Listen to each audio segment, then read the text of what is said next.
जनपद कौशाम्बी की धरती पर बिहार के पूर्व मुख्यमंत्री स्वर्गीय जननायक कर्पूरी ठाकुर जी की जो जन्म शताब्दी समारोह मनाया जा रहा है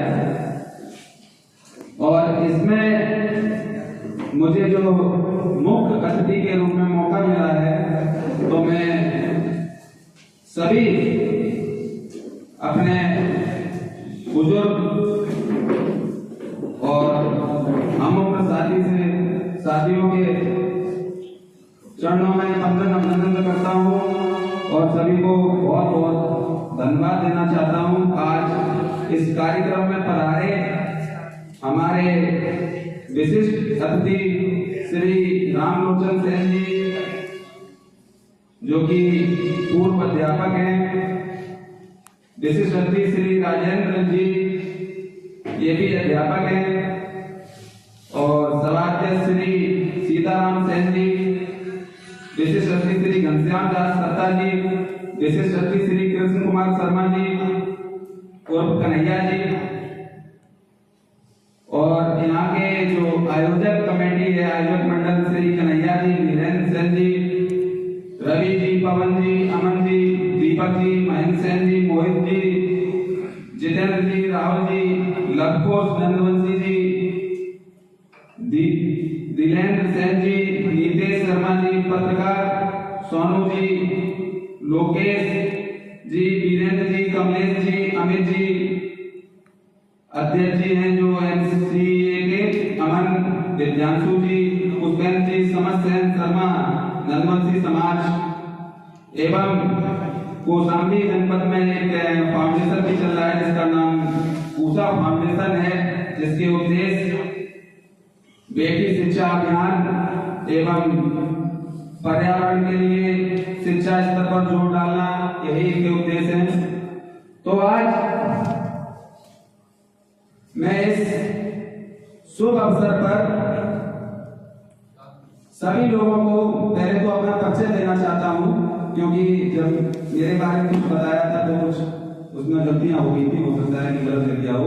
मेरा नाम दीपक ठाकुर नंदवंशी है और मैं जनपद इटावा से बिलोंग करता हूं और पिछले कई सालों से समाज के लिए खड़ा हूं और कहीं भी अगर समाज में कोई भी घटना होती है तो सभी भाई जो मुझसे जुड़े हुए हैं वो जानते हैं कि मैं जिस लायक हूँ, जितनी मेरे अंदर क्षमता है आवाज उठाता हूँ और समाज को न्याय दिलाने का प्रयास करता हूँ। तो आज मैं बात करूंगा बिहार के पूर्व मुख्यमंत्री स्वर्गीय जननायक कर्पूरी ठाकुर जी के विषय में और यहाँ पर उनके विषय में काफी हमारे सम्मानीय विशिष्ट अतिथिगणों ने बता भी दिया है, तो उनके बारे में बता देना चाहता हूँ। वो किसी भी पहचान के मोहताज नहीं है, उनका नाम ही है, उनके कार्य ही उनकी एक पहचान है जिससे पूरा भारत भली भांति परिचित है और नंद समाज से लेके सत्तासेन समाज से लेके पूरा एससी ओबीसी पिछड़े शोषित गरीब सभी को उन पर गर्व है, उनके नाम पर गर्व है। आज कौशाम्बी की धरती पर उनका जन्म शताब्दी मनाया जा रहा है और सभी को पता ही होगा जैसे कि अभी हाल में बिहार सरकार में जैसे कि उनका जन्म शताब्दी भी मनाया जा रहा है और ऐसे तरीके से मनाया जा रहा है कि पूरे बिहार को जो लोग अगर किसी का अगर संबंध हो बिहार के किसी भी भाई से तो पूछ सकता है, पूरे बिहार को कर्पूरीमय कर दिया गया है, जिसके दबाव में आकर भारत सरकार ने भी उनको भारत रत्न दिलाने का ऐलान कर दिया है। ये कोई छोटी बात नहीं है और ये जो भारत रत्न आज मिल रहा है ऐसा नहीं है। अगर भाजपा अगर वास्तव में भारत रत्न देना ही चाहती थी तो ये जब पहली बार केंद्र में सरकार बनी थी तब भी भारत रत्न दे सकती थी, लेकिन मैं अगर भारत रत्न का जो मुख्य श्रेय है तो देना चाहूंगा अपने सभी समाज से लेकर सभी को जिन्होंने कर्पूरी ठाकुर जी को भारत रत्न देने के लिए मांग की। अभी हाल में ही जो भाई मुझसे जुड़े थे, तो मैंने अभी लाइव वीडियो भी बनाया था, उसमें बोला था कि 20 जनवरी को कर्पूरी ठाकुर जी के लिए ट्रेन चलाया जाएगा, उनके लिए मांग की जाएगी। इससे पहले भी ट्विटर पे ट्रेन चलाए गए, जिसमें कहीं ना कहीं सफल हुए, चाहे वो पंडोकर सरकार वाला मामला रहा हो, चाहे वो राजन तिवारी वाला मामला रहा हो। इन्होंने बड़े मंच पे समाज का अपमान किया था और फिर माफी भी मांगी। तो इससे ट्रेंड से काफी दबाव बना, उनको भी पता चला कि वास्तव में आज पहले की अपेक्षा सत्ता सेन नंदवंशी समाज में एकता हो रही है। ये बहुत ही हर्ष का विषय है और ये लगातार एकता बनी ही रहनी चाहिए। तो मैं सबसे पहले ये बता दूं, जैसे कि काफी लोगों ने बताया, बहुत से लोग अपने गौरवशाली इतिहास से परिचित नहीं है और अपने आप को मान लेते हैं कि हमारा काम घर घर जाके सेवा करना है या बाल काटना है। तो मैं उनको बता देना चाहता हूं, कर्पूरी ठाकुर जी तो बाद में आए बिहार में, बाद में उनका वर्चस्व स्थापित हुआ, उनसे लोग परिचित हुए, लेकिन उनसे कई साल पहले, आज से 364 ईसा पूर्व, पूरे अखंड भारत पे जो अपना परचम लहराने वाले भारत के प्रथम चक्रवर्ती सम्राट महापद्म नंद जी, जिन्होंने केंद्र पद्धति की नींव रखी, जिनको केंद्र पद्धति का जनक भी कहा जाता है। आज जो भारत में जो सरकार बनती है वो हमारी नाई सत्ता सेन नंदवंशी की ही देन है, जिन्होंने केंद्र पद्धति की स्थापना की। हमें होना चाहिए। साथ ही मैं बता देना चाहता हूं, उन्हीं के द्वारा जो आप जीटी रोड देखते हैं, और ये बात मैं इसलिए बता रहा हूं क्योंकि हमारे कुछ भाई अपने आप को छोटा समझते हैं।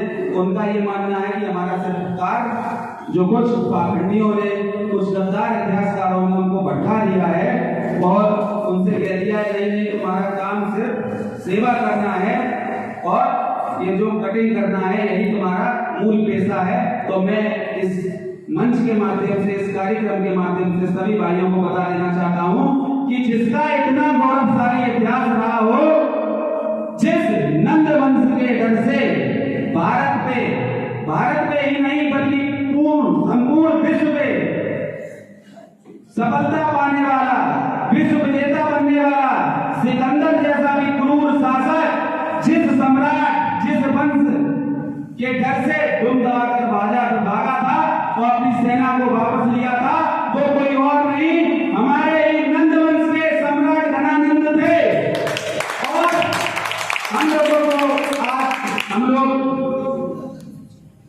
जैसे कि अभी दादाजी ने बताया था कि कुछ ऐसी व्यवस्थाएं हैं जिनमें फंसे हुए हैं और कहीं ना कहीं हम लोगों को कमजोर बनाने वाली उनकी व्यवस्थाएं सफल भी हो रही है और हम लोग उनमें फंसते ही जा रहे हैं। इसका मुख्य कारण है कि हम लोगों को सही शिक्षा का अभाव, हम लोगों को सही शिक्षा सही समय पे नहीं मिल पाती है। कभी कभी शिक्षा मिलती भी है तो फिर समय बहुत ज्यादा हो जाता है, फिर उससे कुछ होता नहीं है ना। तो हम लोगों को ये सोचना है,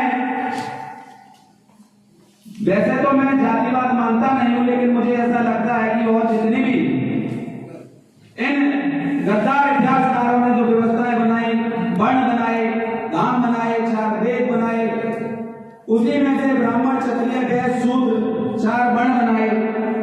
ब्राह्मण ब्राह्मण है, क्षत्रिय क्षत्रिय है, वैश्य वैश्य है।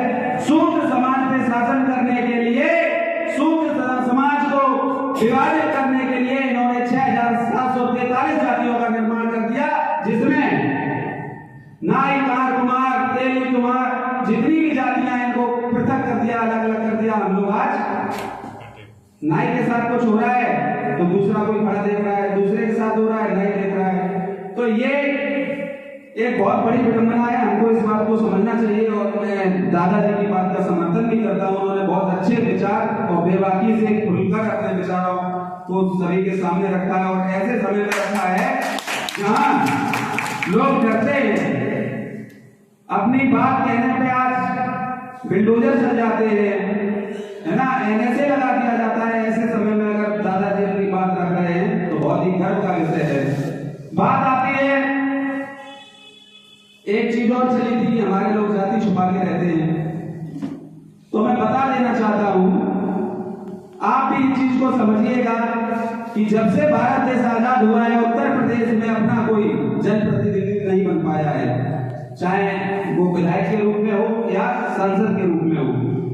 ऐसा कोई व्यक्ति आज तक जब से देश आजाद हुआ है ना सांसद बना है ना विधायक बना है। ये बहुत ही दुर्भाग्य की बात है और चिंता का विषय है। उसके बावजूद भी हम लोग एक नहीं हो पा रहे हैं, ये भी चिंता का विषय। अब एक होंगे कैसे?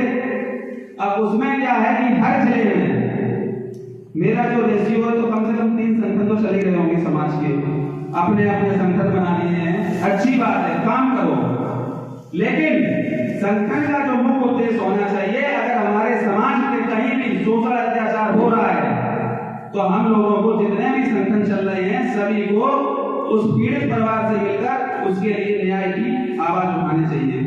अब संगठन का मतलब ये नहीं होता है कि सिर्फ साल में कहीं कर्पूरी जयंती आई या किसी भी महान पुरुष की जयंती आई। बड़े बड़े महान पुरुष हुए हमारे समाज में, चाहे वो कर्पूरी ठाकुर जी हो, मां पद्मानंद जी हो, घनानंद जी हो, सरदार ऋषि हो, है ना। तो हम लोगों को ये नहीं सिर्फ उनकी सिर्फ जयंती मना लेने से हमारे समाज का उत्थान होने वाला है, ऐसा नहीं है। हम लोगों को बहुत ही जो भी हमारे सम्मानित जो भी कार्यक्रम में आते हैं लोग अपने विचारों को रखते हैं, इनको अमल में लाना पड़ेगा। ये नहीं है कि इन्होंने यहाँ पे बातें बताई, यहाँ पे सुन के कार्यक्रम को देख के आप लोग घर चले गए और सोचते हैं कि समाज की मीटिंग कराए, बहुत बड़ा काम कराए, ऐसा कुछ नहीं है। जो यहाँ बातें बताई जाती हैं उसको आपको अमल में लाना पड़ेगा। जैसे कि मैं बोल रहा था, अधिकारी की बात जाति छुपा ली जाती है, तो हम लोगों को ये सोचना है। मैं एक अपने बात बताता हूँ, घटना, लेकिन नाम नहीं बोलूंगा सार्वजनिक स्थल पर। एक अधिकारी थे अपनी समाज में जिला लेवल पर, तो उनका जो चपरासी था वो एक ऐसी कास्ट से था जिसका सत्ता में वजूद था, और वो अधिकारी का खुलेआम अपनी जात को लेकर कार्य करने लगे। तो जब वो जान गया, वो चपरासी जान गया कि ये नाई सत्ता सेन नंदवंशी समाज का व्यक्ति है, तो वो चपरासी उनकी बात सुनना बंद कर दिया, क्योंकि वो जानता था कि इस व्यक्ति का ना तो कोई संसद में आवाज उठाने वाला है, ना विधानसभा में आवाज उठाने वाला है, ना कोई सिफारिश करने वाला है। तो उसने क्या किया, कार्यक्रम उनका बात सुनना बंद कर दिया। एक कहाँ जिला स्तर का अधिकारी और कहाँ एक चपरासी। जब बात बंद कर दी उनने, उसने कार बंद कर दिया, उनका जो वो बोलते थे करता ही नहीं था, तो उन्होंने क्या किया, उनकी सैलरी रोक दी उस चपरासी की। जब सैलरी रोकी तो उसे तो पता था जिस दम पे वो फूल रहा था, जिस दम को लेके उसने बात सुनना बंद किया था, तो उसने क्या किया, तुरंत अपने जो नेतागण थे उससे, उसी की जाति के उनके बड़े नेता से, प्रदेश स्तर के नेता से फोन कराया। तो वहां फोन आया कि सब्दा जी, एक ऐसे बहुत ही बड़े नेता का फोन था, मैं नाम नहीं बोलूंगा यहाँ पे, फोन आया, सब्दा जी ये मेरा आदमी है, मेरा रिश्तेदार है, इसकी सैलरी रिलीज करिएगा। तो सब्दा जी को सैलरी रिलीज करनी पड़ी, क्योंकि उन नेताजी का जो भी आदेश था उनको नहीं पूरा करते थे। लेकिन मैं बहुत ही विश्वास के साथ कह देता हूं आज इस मंच पे कि जिस दिन हमारे सांसद विधायक बन के तैयार होंगे, उसी दिन से जो ये जाति छुपा के लोग घूम रहे हैं, बड़े बड़े शहरों में रह रहे हैं, उसी दिन से ये खुलेआम गर्व के साथ अपनी जाति को लिखना चालू कर देते हैं। तो ये हम लोगों को सोचना है। मैं मानता हूं कि जाति छुपा रहे हैं, लेकिन इनकी खुद की मजबूरी है, क्योंकि जाति बताते ही इनका शोषण होना स्टार्ट हो जाता है, और फिर उनकी मदद में कोई खड़ा भी नहीं होता है, चाहे जितना भी अपने आप को देता है। और दूसरी बात, हम लोग देखते हैं कि क्या होता है, आज हम लोग कोई धर्म के चक्कर से, कोई पार्टी के चक्कर से, कोई किसी के चक्कर से एक दूसरे में मतभेद बना रहा है, कोई संगठन को लेके, कोई पार्टी को लेके, कोई धर्म को लेके। तो मैं बता देना चाहता हूँ, ना तो आपको धर्म खाने को दे पाएगा, ना पार्टी खाने को दे पाएगी, ना कोई संगठन खाने को देगा।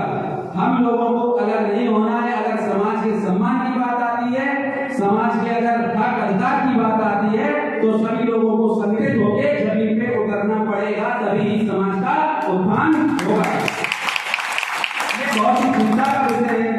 आज देखिएगा एक चीज, धर्म में तो हमारे लोग इतने अंधे हो गए हैं कि उनको खुलेआम उनका अपमान दिखाई दे रहा है। जो सार्वजनिक मंचों पे बैठकर बड़े लोग कर रहे हैं वो भी नहीं दिखाई दे रहा, वहां पे भी उस सभा में बैठकर ताली बजाने का काम कर रहे हैं। बहुत ही दुर्भाग्य की बात है, दुर्भाग्य की बात है ना।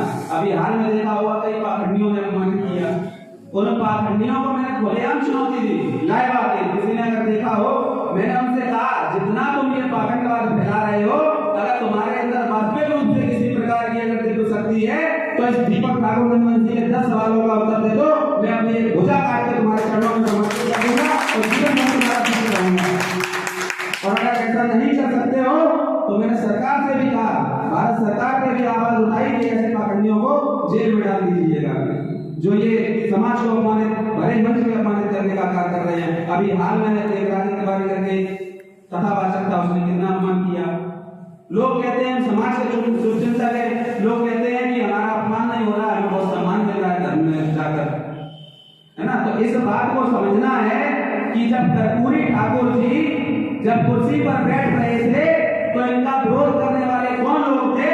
ये नारा किसने लगाया था कि कर्पूरी कर्पूरी कर्पूरा छोड़ दो उसकी पकड़ उतरा, ये नारा लगाने वाले कौन लोग थे?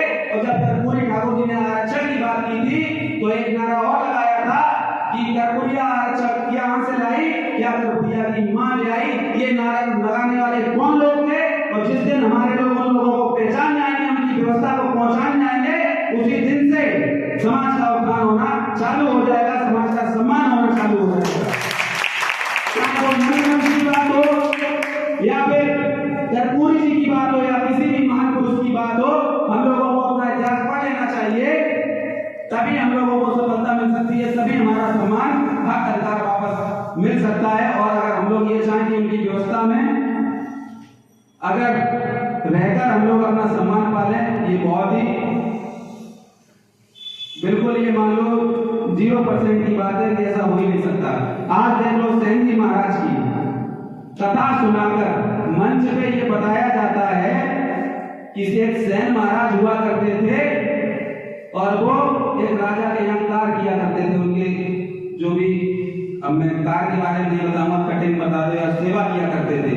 जिस समाज में एक ऐसा राजा हुआ हो जिसका अखंड भारत के शासन हो, जिसे चक्रवर्ती की एक राज की उपाधि मिली हो, ऐसे समाज का व्यक्ति जो खुद राजा हो, जिसके वंश में उस समाज का कोई राजा के यहाँ काम करेगा। वो कहानी कौन सी किताब में लिखी है? उस कहानी का सिर्फ यही उद्देश्य है कि आपको आपके उपदेशों से, आपके इतिहासों से भटकाने का एक जो उन्हें बीड़ा उठाया है बड़े लोगों ने, वो आपको भटका रहे हो, आप धर्म की आड़ में भटकते भी जा रहे हैं। हम लोगों को ये समझना है और अपने जो पूर्वज हैं, महान पुरुष हैं, इनका इतिहास भी पढ़ना है। बहुत से लोग हैं, मैं ये देख रहा हूँ कि कई घटनाएं हो रही हैं। जो मुख्य चीज मैं बता दूं, उत्तर प्रदेश से लेकर बिहार, छत्तीसगढ़, मध्य प्रदेश काफी घटनाएं हुई हैं और ये बहुत जरूरी बात है। कभी भी आपके साथ कोई भी घटना होती है तो हमारे लोग क्या करते हैं कि तहरीर लिखना नहीं जानते हैं, और जो भी मुकदमा चलता है, जितना भी केस चलता है, वो तहरीर के आधार पर चलता है। कई ऐसी घटनाएं हुई हैं जिसमें संगीन अपराध हुआ, लेकिन मुकदमा लिखा गया साधारण धाराओं में। उसका कारण था क्योंकि लोग तहरीर लिखना नहीं जानते थे और साधारण धाराओं में गिरफ्तारी होती नहीं है, व्यक्ति परेशान हो जाते हैं और गिरफ्तारी नहीं हो पाती है। तो अगर आपके साथ घटना होती है तो किसी योग्य व्यक्ति या जो पढ़ा लिखा हो या कोई एडवोकेट हो तो उससे बात करके तब थाना जाना। और मुकदमा जो होता है उसमें ऐसा नहीं है कि आज घटना होगी, आज अगर आप प्रार्थना पत्र नहीं दे पाए तो फिर मुकदमा नहीं लिखा जाएगा। वो 10 दिन बाद, 20 दिन बाद, 50 दिन बाद भी लिखा जा सकता है। तो बहुत सी ऐसी चीजें हैं, समय तो बहुत कम है, मेरे पास सूचना आ गई है तो बताने को तो ऐसा है कि पूरे दिन सभी लोग बोलने वाले हैं, दिन भी छोटा पड़ जाएगा, रात भी छोटी पड़ जाएगी। और जिन महान पुरुष की आज जयंती मनाई जा रही है और ये मेरे लिए सौभाग्य की बात है कि मुझे यहाँ मौका मिला है ऐसे महान पुरुष के जयंती में, तो उनके बारे में बताने के लिए मैं तो ये मानता हूँ कि महीनों कम पड़ जाएंगे। बहुत से ऐसे किस्से हैं, उनके व्यक्तित्व से जुड़ी हुई चीजें हैं कि उनको बताते बताते एक महीना भी कम पड़ जाएगा, है ना। उनको हम लोगों को यही मानना है कि उनकी कोई किताब या उनके बारे में जो भी है उनको पढ़ लेना चाहिए, उससे हमें सही से सब चीज पता चल जाएंगी। इसी के साथ मैं एक नारा लगाऊंगा जिसमें सभी लोगों का समर्थन भी चाहूंगा। सभी लोग